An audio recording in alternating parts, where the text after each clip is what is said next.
Certaines communes de région parisienne, des incidents notamment éclatés à Villeneuve-la-Garenne chaque soir depuis samedi. Dans cette ville des Hauts-de-Seine, un motard a été grièvement blessé à la jambe en heurtant la portière d'une voiture de police samedi dernier. Une enquête a été ouverte. Depuis son lit d'hôpital, le blessé lance un appel au calme. Anaïs Barr, Noé Salem.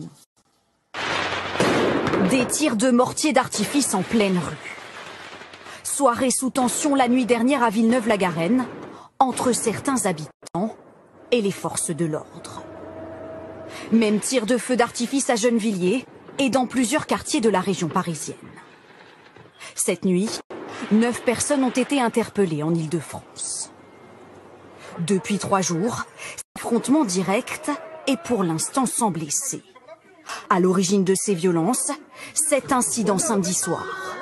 À Villeneuve-la-Garenne, 22 h, un homme est à terre blessé. Il vient de percuter à moto la portière d'une voiture de police banalisée. Le lendemain, il dénonce un geste destiné à le faire tomber.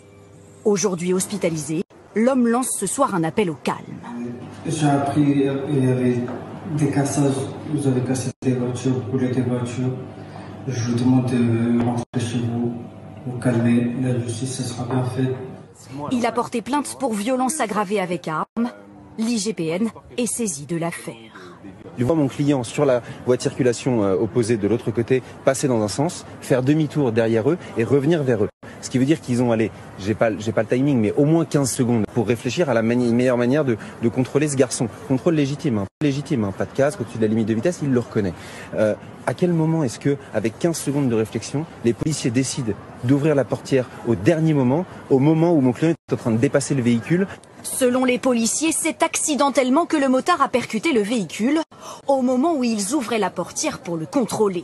L'homme connu des services de police pour plusieurs infractions est lui aussi l'objet d'une enquête, notamment pour violation de confinement. Non, voilà.